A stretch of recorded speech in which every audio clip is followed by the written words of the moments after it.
Imagine being trapped at the bottom of the world, your ship crushed to splinters, your crew scattered across 3 different frozen islands. No radio, no rescue, no one even knows you're alive. This is the story of how 28 men survived against impossible odds in Antarctica, 2 years before the world had ever heard of Ernest Shackleton. This is the story you've never been told. The Swedish Antarctic expedition of 1903. And it all began with the sound of breaking wood. On February 12, 1903, Captain Carl Anton Larsen stood on the deck of the Antarctic, watching his world die. For 6 weeks, the ice had been squeezing, slowly, relentlessly, like a vice made of 1,000,000 tons of frozen seawater. The Norwegian captain had sailed these waters before. He knew the Weddell Sea's reputation. But knowing and experiencing are different things. "Captain," First Mate Andreasen called out, "the planks are giving way!" Larsen descended into the hold. Water was pouring through gaps in the hull. The pumps had been working non-stop for days, but they were losing the battle. Around him the ship groaned, a sound that would haunt every man present for the rest of their lives. Just weeks earlier, everything had been going according to plan. Subscribe now if you love true survival stories that test human limits. Swedish Antarctic expedition had set sail from Gothenburg in October 1901 with high hopes and ambitious scientific goals. Led by geologist Otto Nordenskjöld, the expedition aimed to chart the mysterious Antarctic peninsula and conduct groundbreaking research. Captain Larsen commanded the ship, bringing his years of Antarctic experience to guide them through the ice. In February 1902, they'd successfully established a winter station on Snow Hill Island. Nordenskjöld and 5 men, including Argentine officer José Sobral and experienced sledger Ola Jonasson, settled into their prefabricated hut. The plan was simple. They would conduct research through one winter, and the Antarctic would return to pick them up the following summer. The ship had wintered in warmer regions: South Georgia, the Falklands, Tierra del Fuego. When November 1902 arrived, Larsen turned the ship south to retrieve Nordenskjöld's party. But the ice had other plans. "It's like a wall," Larsen muttered, staring at the solid pack ice blocking their path to Snow Hill Island. Day after day, they searched for an opening. Nothing. On December 29, 1902, Larsen made a decision. If the ship couldn't reach Snow Hill, they'd send men overland. "Anderson," he called to the expedition's geologist, Johan Gunnar Andersson. "You, Deuce and Grunden, you'll go ashore at Hope Bay. Make your way to Snow Hill on foot and bring Nordenskjöld and his men back. We'll pick you up." The 3 men, Andersson, Lieutenant Samuel Deuce, and Seaman Toralf Grunden, gathered their supplies and stepped onto the ice at Hope Bay. A 270-kilometer round trip across unknown Antarctic terrain. What could go wrong? Everything. Anderson's party headed south, following a rough sketch from explorer James Ross. They traveled well at first, skiing across frozen ocean, weaving between trapped icebergs. Then they crested a ridge and stopped. "Dear God," Anderson whispered. Where there should have been ice, there was open water. A vast, dark channel of ocean separating them from Snow Hill Island. They had no boats, no way across. They turned back, trudging north to Hope Bay, where the Antarctic would be waiting. Except it wasn't. The ship was gone. Meanwhile, Larsen had attempted to sail to Snow Hill himself. The Antarctic storm that hit was unlike anything the crew had experienced. Wind screaming, ice grinding. The ship was caught, trapped in the pack ice of Antarctic Sound. "We're moving," Second Engineer George Carlson reported, "but not under our own power." The ice was carrying them, south, then sideways, then stern first. The Antarctic became a prisoner, drifting at the mercy of the frozen Weddell Sea. Days turned to weeks. The ice pressure increased. January 3, 1903, the ship broke free only to be trapped again hours later. This time, the ice began to squeeze harder. Timber cracked, planks splintered, water seeped, then poured into the hold. By early February, Larsen knew the truth. "Abandon ship," he ordered on February 12, 1903. "Get everything you can off her." 20 men scrambled across the ice, dragging supplies from the dying vessel. They saved a ton of food, whaleboats, 240 liters of petrol, even the ship's cat. But most of their world, instruments, personal belongings, hopes, would go down with the ship. "She's breaking up," someone shouted. The crew watched in silence as the ice crushed the Antarctic like an eggshell. The ship that had carried them safely for thousands of miles buckled, tilted, and slipped beneath the frozen surface. Gone. They were 45 kilometers from land. Between them and solid ground lay shifting ice floes, open water channels, and the constant threat of being swept out into the deadly Southern Ocean. "We move now," Larson commanded. "Stay together, watch the ice." For 2 weeks, 20 men ferried their supplies across a nightmare landscape. Ice floes cracked beneath their feet. They'd load the boats, row across channels of black water, then drag everything onto the next chunk of ice. At night, they huddled together, listening to the ice groan and split around them. "Look," botanist Carl Scottsberg pointed ahead. "Land." Paulet Island, a small volcanic outcrop. Not home, but it would have to do. Larson gathered his exhausted crew. "We build shelter. We survive the winter, and in spring, we find the others." But Larson had no idea where the others were. Nordenskjöld's party was somewhere on Snow Hill Island. Anderson's trio was lost at Hope Bay. And as far as the outside world knew, the entire Swedish Antarctic expedition had simply vanished. The expedition was now split into 3 groups. No communication, no contact, no rescue. 28 men, 3 locations, 1 brutal Antarctic winter ahead. "Find the flattest rocks you can!" Larson shouted over the Antarctic wind. 20 exhausted men scattered across Paulet Island gathering basalt stones. They had no lumber, no nails, just rocks, sailcloth from the doomed Antarctic, and the determination to survive. The stone hut rose slowly from the frozen ground, 7 meters by 10 meters. Walls built thick, 1 meter of stacked flat rocks mortared with sand and whatever else they could find. The roof was a wooden frame salvaged from the ship, covered with sailcloth that snapped and crackled in the constant wind. "It's barely tall enough to stand in the center," First Mate Andreasen observed, ducking through the entrance. "It'll keep us alive," Larson replied. "That's all that matters." They built 2 stone platforms for sleeping, 7 feet long, 20 feet wide. 10 men to a bed. Body heat would be their blanket. But shelter was only the first problem. "We need food, thousands of pounds of it." The Adelie penguins of Paulet Island became their salvation and their curse. The men spread out across the rocky slopes, clubs in hand. The penguins had no fear of humans. They'd never encountered them before. They waddled forward, curious, and died by the hundreds. 1,100 penguins. 1,100 innocent creatures killed and stacked like cordwood outside the stone hut. Botanist Carl Scottsberg wrote in his journal, "The work sickened us to our cores, but it was them or us." They rendered penguin fat into oil for their lamps and stove. The smell was rancid, choking. Every meal cooked in penguin oil tasted of smoke and death. The water they drank came from a lake below the penguin colony, tinted yellow-green, barely drinkable. But it was all they had. Their footwear wasn't designed for an Antarctic winter. Leather froze solid, toes went numb. But they had clothing and they had shelter and they were alive. For now. 270 kilometers north, 3 men faced a different nightmare. Johan Gunnar Andersson, Lieutenant Samuel Dews, and Seaman Toralf Grunden stood before their shelter, if you could call it that. No ship to salvage, no proper supplies, just rocks, a tarpaulin, some scattered wood, and a penguin colony. "We build with what we have," Andersson said, kneeling to examine the flat stones around them. For days they hauled rocks. The walls rose slowly, 1 meter thick, roughly 1.5 meters high. They used sand as mortar. Probably penguin guano too, though none of them wanted to think about it too much. The sled they'd brought became the roof beam.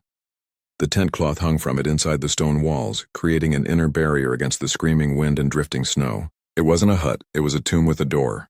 "We'll call this place Hope Bay," Andersson announced. "Hoppetsvik." "Hope?" Grunden laughed bitterly. "You're joking." "No, we either hope or we die. I choose hope." Inside their stone prison, the 3 men established a routine to maintain sanity. They took turns cooking. After each meal, they developed an elaborate ritual of formally thanking the cook, a moment of civilization in the frozen hell. The blubber stove, when they could light it, warmed the interior to just below freezing. On good days. On bad days, frost formed on the inside walls. Their breath turned to ice crystals in the air. At night, they huddled together under penguin skins, listening to the wind trying to tear their shelter apart. "Anderson," Deuce said one night, "do you think they're looking for us?" The ship went down. Larson and his men either made it to land or they didn't. Nordenskjöld is still at Snow Hill waiting. As far as the world knows, we all vanished. So that's a no. That's a no. The isolation pressed down on them like the Antarctic darkness. 3 men, 9 months, no communication, just the endless sound of penguins and wind. Anderson wrote in his journal, "The strong power that warm and honest friendship has to proudly subdue the dark might of isolation and of extreme distress." They needed that friendship. It was all they had. Snow Hill Island, 6 men running out of time. Otto Nordenskjöld stood outside his wooden hut, staring at the horizon. Empty. Again. "It's March," Jose Sobral said quietly. "The ship should have been here in January." "I know." "Then where is it?" Nordenskjöld had no answer. The Antarctic was simply gone. His party of 6 men had been on Snow Hill Island for over a year. The first winter had been brutal but manageable. They'd conducted research, gathered data, even made a 645-kilometer sledging expedition along the coast. Scientific success. But now they faced a second winter with dwindling supplies. "We kill penguins," Nordenskjöld ordered. 430 seals. Whatever skuas we can catch. We need meat and blubber for the winter. The men spread out across the island with clubs and determination. The slaughter was mechanical, necessary, horrifying. Ole Jonasson returned from the penguin colony, blood on his hands, his face expressionless. "We're ready for winter now." But the meteorological readings Nordenskjöld took were different from the first year. Colder, harsher. The ice wasn't breaking up as it should. This second winter was going to be worse. Inside the wooden hut, 20 feet by 26 feet, 6 men tried to maintain scientific discipline. They recorded observations hourly. They cataloged specimens. They pretended this was all part of the plan. In December, Nordenskjöld had made an incredible discovery on nearby Seymour Island. The fossilized remains of a giant penguin, the largest ever found. A scientific triumph, a glimpse into prehistoric Antarctica. But what good was scientific glory if they all froze to death? "The ice froze solid on February 18th, Nordenskjöld announced. "We're trapped for another year. Minimum. 6 men, 1 hut, thousands of pounds of penguin meat, and absolutely no idea if anyone in the world knew they were alive." Across the frozen landscape of the Antarctic Peninsula, 28 men were scattered in 3 locations. 6 on Snow Hill Island, in a proper wooden hut with dwindling hope. 3 at Hope Bay, in a stone shelter barely fit for animals. 19 on Paulet Island, in a cramped hut built from desperation. Note: 1 man had been on Paulet initially, the 20th from the Antarctic, but the sources differ on the exact count. Some indicate 20 men made it from the ship. None knew if the others were alive. None had any means of communication. None expected rescue. The Antarctic winter descended like a curtain of ice and darkness. Temperatures plummeted. Winds screamed across the frozen wasteland. Inside 3 different shelters, men huddled around smoky penguin oil lamps and wondered the same thing. Will we survive until spring? And even if we do, then what? The wind had stopped. That was the first sign something was wrong. In Antarctica, silence is unnatural. The wind never stops. But on this winter night, the air hung still and frozen around the stone hut. Inside, 19 men huddled on their sleeping platforms, breath-forming ice crystals in the lamplight. "Captain," First Mate Andreasson's voice was quiet. "Careful. Venersgaard isn't moving." Carl Anton Larsen crossed the cramped hut to where 22-year-old Ole Christian Venersgaard lay on the sleeping platform. The young Norwegian seaman's eyes were closed, his chest still. Larsen placed 2 fingers against Venersgaard's neck. Nothing. "He's gone." The hut fell silent. Outside, thousands of penguins called to each other in the darkness. Inside, 19 men faced the reality that Antarctica could kill them, even with shelter and food. Venersgaard had been sick for months. It started back in August 1902 with acute articular rheumatism, swollen joints, fever, pain. He'd recovered enough to continue working. But in March 1903, trapped on Paulet Island after the ship went down, the illness returned. Worse this time, His heart, Dr. Ekelov had explained weeks earlier. Heart insufficiency. There's nothing I can do. For 6 weeks they'd watched Venersgaard suffer. Watched him grow weaker. Watched him fight a battle his body couldn't win. We can't bury him, botanist Carl Scottsberg said quietly. The ground's frozen solid. Larson nodded. We place him in a snowdrift. When spring comes and the ground thaws, we'll bury him properly. 4 men carried Venersgaard's body outside into the Antarctic night. They placed him gently in a snowdrift near the hut, a temporary grave in a land of ice. Later, when the sun returned and the earth softened, they would give him a proper burial on the highest point of the island overlooking the sea that had brought him here. Inside the hut, the remaining 19 men sat in silence. He could have died anywhere, second engineer George Carlson finally said. His heart was failing, even in Gothenburg, even in a hospital. But he didn't die in Gothenburg, someone replied. He died here because we're here. No. Larson's voice cut through the darkness. He died because sometimes men die. This expedition didn't kill Venersgaard. His heart did. And we will honor him by surviving. By getting everyone else home. The temperature readings that night showed minus 30 degrees Celsius outside. Inside the hut, with the smoky penguin oil stove burning, it reached a few degrees below freezing. That was as warm as it got. 300 kilometers north. 3 men had no idea that one of their expedition mates had died. Anderson, Deuce, and Grunden sat inside their stone shelter, taking turns cooking the evening meal. Penguin again. Always penguin. The meat was dark, oily, fishy. After 9 months, the taste made them gag. But they ate anyway. Anderson, Grunden said, stirring the pot. I've been thinking. Dangerous activity. The ship's gone. Nobody knows we're here. We could be here for years. Or we could be here until spring, Deuce countered. Then we walk to Snow Hill. If Nordenskjöld is still alive. He's alive. Anderson's voice was firm. Their hut is solid. They have supplies. They're scientists. They know how to survive. And Larson? Silence. They didn't talk about Larson often. The Antarctic had vanished. Larson and his crew could be at the bottom of the Weddell Sea. Or they could be alive, trapped like rats on some frozen shore, slowly starving. There was no way to know. We focus on what we can control, Anderson said. We maintain our shelter. We gather food. We keep our minds sharp. And when spring comes, we walk. The elaborate ritual began.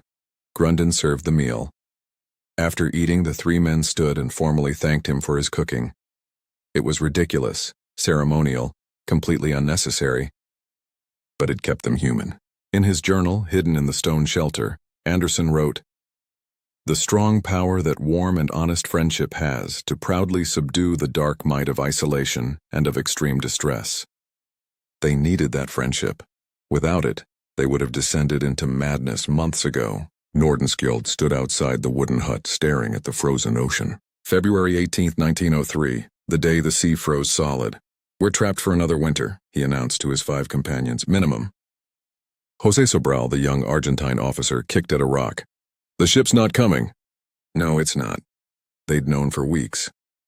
When January passed with no sign of the Antarctic, hope began to fade. When February arrived and the ocean froze, that hope died completely. 6 men, a wooden hut, and absolutely no idea if anyone in the world knew they were alive. But Nordenskjöld refused to let despair win. "We continue our work," he ordered. "Hourly meteorological observations. We gather specimens. We conduct research. If we're going to be here another year, we'll make it count." In December, before the ice trapped them again, Nordenskjöld had made an incredible discovery on nearby Seymour Island. Fossilized bones. Massive. Ancient. The remains of a giant penguin, the largest penguin species ever discovered. It was a scientific triumph, a glimpse into Earth's prehistoric past. But what good was scientific glory if they all froze to death before anyone learned of the discovery? "We kill more penguins," Nordenskjöld announced. 400, 30 seals, whatever skuas we can catch. We stockpile food for the winter. The slaughter began again. Clubs rose and fell. Penguin blood stained the snow. The men's hands worked mechanically, killing creature after creature, stacking the frozen carcasses like cordwood. Old Jonasson, the experienced sledger, returned from the penguin colony without speaking. His face was blank. his hands bloody. He'd done what needed to be done. They all had. That night inside the wooden hut, the 6 men ate their meal in silence. The blubber lamp cast flickering shadows on the walls. Outside, the Antarctic winter descended, colder and harsher than the first year. The meteorological readings confirmed what they all felt. This winter was different, more brutal. The ice patterns had changed. The temperatures were dropping faster. "Gentlemen," Nordenskjöld said, breaking the silence. "We've survived one winter. We can survive another. We have food. We have shelter. We have each other. That's enough." But in his journal, hidden from the others, he wrote different words. "How long can men endure? How long before the ice breaks our spirits as easily as it broke our ship?" Across the frozen Antarctic peninsula, 27 men now faced their darkest hours. 19 on Paulet Island, mourning the loss of one of their own, building a cairn to signal rescuers who might never come. 3 at Hope Bay, huddled in a stone tomb, maintaining elaborate rituals to preserve their sanity. 6 on Snow Hill Island, conducting scientific research while secretly wondering if anyone would ever read their findings. None knew if the others were alive. None had any means of communication. None expected rescue. Winter dragged on. Days blended into nights, blended into days. The darkness pressed down like a physical weight. But slowly, imperceptibly, the Antarctic sun began its return. The days grew longer by minutes. The temperature rose from lethal to merely brutal. Spring was coming, and with spring came movement, decisions, desperate gambles. The question was no longer, can we survive? The question was, can we find each other? And if we do, will anyone come looking? "The ice is breaking up," Scottsberg shouted. For 19 men on Paulet Island, those were the most beautiful words they'd heard in 8 months. The frozen ocean that had imprisoned them was finally, mercifully, cracking apart. Captain Larson stood at the shore watching channels of black water appear between the ice floes. Spring had arrived, and with it, a decision. "We can't wait here forever," Larson announced. "If the ship went down, if Anderson's party is lost, then Nordenskjöld and his men are still at Snow Hill Island, alone, running out of food. You want to go to them?" First Mate Andreasen asked. "I have to try." Larson divided his men. 14 would remain on Paulet Island with instructions to gather penguin eggs, thousands of them, in case they faced another winter. If anyone came searching, the Paulet group would be found easily enough. But Larson, with 5 volunteers, would take one of the salvaged whaleboats and attempt the impossible. Cross 270 kilometers of open Antarctic water in a tiny vessel to find their lost companions. "If we find them," Larson said, "we bring them back here. Together we wait for rescue. And if we don't find them, then we tried." On October 31st, 1903, 6 men pushed the whaleboat into the frigid water and began rowing north. Destination, Hope Bay, where Anderson's party had been left 11 months earlier. If they were lucky, they'd find all 9 men, Anderson's trio and Nordenskjöld's group, waiting for rescue. If they were unlucky, and well, they were already unlucky, this was just the latest gamble. For 5 days and nights they rowed through ice-choked channels. The Antarctic weather threw everything at them: wind, snow, freezing spray that turned to ice on their clothes. The whaleboat pitched and rolled. Water sloshed over the sides. They bailed constantly, their hands numb, their bodies exhausted. On November 4th, 1903, they reached Hope Bay. The stone shelter stood empty. "They're gone," Larson said, stepping inside the crude hut. The tent cloth still hung from the ceiling. Penguin skins lined the floor. A rough map lay on a makeshift table showing the route to Snow Hill Island. "They walked," one of the men said. "They gave up waiting and walked." Larson examined the map. Over 100 kilometers across ice mountains and ocean channels.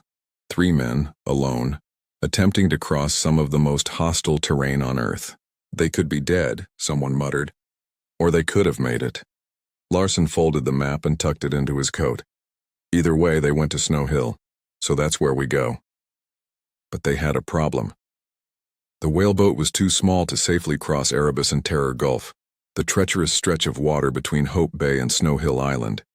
They needed a sail. Larson looked at the tarpaulin hanging from the stone shelter's ceiling. "We take it." They pulled down the tarp, fashioned a crude mast from a tent pole, and turned the whaleboat into a makeshift sailing vessel. It was ridiculous, dangerous, desperate. It was also their only chance. They sailed into Erebus and Terror Gulf, the tiny boat riding swells that could have swamped them in seconds. The wind filled their improvised sail. The water was black and deep and lethal. Larson never showed fear. He steered the boat with steady hands, his eyes fixed on the distant shore. After hours of sailing, the ice thickened. Solid sea ice blocked their path, still 24 kilometers from Snow Hill Island. "We walk," Larson ordered. 6 men hauled the whaleboat onto the ice, then left it behind. They marched across the frozen ocean for 7 hours straight, their legs burning, their lungs screaming in the frozen air. As the sun hung low on the horizon, Snow Hill Island appeared ahead. And on the shore, a wooden hut, smoke rising from its chimney. Inside the hut, Nordenskjöld's party sat around the blubber stove playing cards by lamplight. It had been a long day of scientific observations. Tomorrow would be another. Suddenly, the dogs outside started barking, furious, insistent. "What's wrong with them?" Sobral asked. Nordenskjöld opened the door and froze. 6 figures were approaching across the ice, bearded, ragged, barely human, but unmistakably alive. "Dear God," Nordenskjöld whispered, "it's Larson." The 2 groups crashed together in a chaos of handshakes, shouts, and tears. Men who thought they'd never see each other again embraced like brothers. "The ship?" Nordenskjöld asked. "Gone. Crushed by ice. We've been on Paulet Island since February." "Anderson?" "We don't know. They left Hope Bay. We found a map." "They're here!" Everyone turned. 2 of Nordenskjöld's men had just returned from an excursion and were pointing toward Vega Island. "They're here. Anderson, Deuce, and Grunden. They're alive. We saw them 2 weeks ago on October 12th. They're coming." The timing was impossible, miraculous, insane. That same day, October 12th, 1903, while Nordenskjöld and Ola Jonassen were sledging along Vega Island's north coast, they'd spotted 3 figures in the distance. "Penguins," Nordenskjöld had said at first. But penguins don't move like that. These shapes were upright, walking with purpose. "They're men," Jonassen breathed. Nordenskjöld and Jonassen raced forward. The 3 figures did the same. And when they met, at a point they would later rename Cape Wilmette, Nordenskjöld didn't recognize them at first. The 3 men were blackened with soot from 9 months of burning penguin blubber. Their clothes were tattered rags, their beards wild and matted. But when Anderson spoke, Nordenskjöld knew that voice. "We made it," Anderson said simply. "We walked from Hope Bay, 29 days. They'd left Hope Bay on September 29th, believing the Antarctic was lost and their location unknown. Walking was suicide. Staying was death. So they chose to walk. For 29 days, 3 men crossed mountains, glaciers, and frozen channels. They navigated by compass and memory. They survived on penguin meat and sheer willpower. And on October 12th, 1903, they found their companions. The reunion at Snow Hill Island that night was pure chaos. Anderson's party embraced Nordenskjöld's group. Then Larson arrived with his 6 men, and everyone erupted again. 9 men became 15. Stories poured out. Where have you been? How did you survive? The ship, yes, crushed. And Hope Bay, yes, we walked. And Paulet, my God, you made it. They prepared a banquet, by Antarctic standards anyway. Penguin meat cooked in penguin oil, served with tremendous ceremony and genuine celebration. They were alive. Against all odds, 15 men were together again. 14 more on Paulet, Larson explained. We need to get back to them. And then what? Sobral asked. We can't all survive another winter with our supplies. The question hung in the smoky air of the wooden hut. 15 men reunited, 14 more waiting on Paulet Island, and absolutely no rescue in sight. They had found each other, but they were still trapped at the bottom of the world. Then the dog started barking again. November 8th, 1903, later that night. The dogs wouldn't stop barking. Something's out there, Nordenskjöld said, standing. Something's... A shout came from outside, in Spanish. ¿Hay alguien aquí? Is anyone here? 15 men rushed to the door and stared into the Antarctic night. 2 figures approached, not ragged explorers, but men in naval uniforms. Clean, fresh, impossible. I am Lieutenant Jorge Yalur, one said in accented English, of the Argentine corvette Uruguay. We've been searching for you. The silence stretched for 3 heartbeats. Then the hut exploded. Men shouted, laughed, cried. They pulled the Argentine officers inside, pounding their backs, shaking their hands. Nordenskjöld stood frozen, unable to process what was happening. Rescue? After 2 years, just rescue. How? He finally managed. How did you find us? Captain Larsen left instructions with our Navy before sailing south. Yalur explained. When you didn't return to Buenos Aires, we sent the Uruguay. Captain Irizar commands her. The ice this season is much lighter than last year. We sailed straight through Antarctic Sound to Snow Hill. But we were just at Hope Bay, Larsen said. We saw no ship. We arrived yesterday, started searching, found your cairn, your depot on Seymour Island. We were going to search tomorrow. He looked around at the 15 bearded, ragged men filling the hut. How many groups are there? 14 more men on Paulet Island, Larsen said immediately. They're waiting for us to return. Then we sail for Paulet at first light. The Uruguay sat anchored off Snow Hill Island, a beautiful ship that looked like a hallucination. The 15 men boarded at dawn, climbing aboard like men climbing into heaven. Captain Giuliani Rizar greeted them with warm handshakes and hot food, real food, not penguin. The smell alone made grown men weep. We'll collect your companions, Irizar promised. Then we sail for Buenos Aires. The Uruguay cut through the ice toward Paulet Island. After months of isolation, the expedition members could finally talk, really talk, sharing their separate stories of survival. Karl Scottsberg lay on his sleeping platform, drifting toward sleep. The 14 men left on Paulet had spent the day gathering penguin eggs. 6,000 of them, stockpiled in case Larsen never returned. In case they faced another year on this frozen rock. Then he heard it. A sound. Distant. Mechanical. I must have been dreaming. The sound repeated. A ship's horn. It must be so. The boat is here, Scottsberg shouted, pounding on the sleeping men around him. Can't you hear it? The boat! The hut erupted in chaos. Men scrambled for the door, half-dressed, screaming. The penguins woke and joined the noise, thousands of birds shrieking into the Antarctic night. The ship's cat ran in circles, completely mad with excitement. Larsen! Someone shouted into the darkness. Is that you? A voice echoed back across the water. It's the Uruguay. We've come to take you home. 14 men collapsed on the rocky shore, laughing and crying. Some fell to their knees. Others embraced. Botanist Scottsberg stood trembling, unable to believe what was happening. 9 months. They'd survived 9 months on this island. Ate 1,100 penguins, built a stone hut with their bare hands, buried their companion on the highest hill, and now impossibly rescue. The Uruguay's boats rowed to shore. Argentine sailors helped the Paulet Island survivors aboard, loading their gear, their specimens, their cat. They even retrieved Nordenskjöld and Anderson's scientific collections from depots at Seymour Island and Hope Bay, fossils, samples, journals. 2 years of research, saved. On Paulet Island's highest point, they left Ole Vennersgaard's grave marked with a cairn, a memorial to the only man who didn't make it home. The Uruguay steamed north through Antarctic Sound with all 29 survivors aboard. 29 men who, against every conceivable odd, had survived Antarctica's fury. Nordenskjöld's group, 6 men, 2 winters at Snow Hill Island. Anderson's party, 3 men, 9 months at Hope Bay, 29-day march to Snow Hill.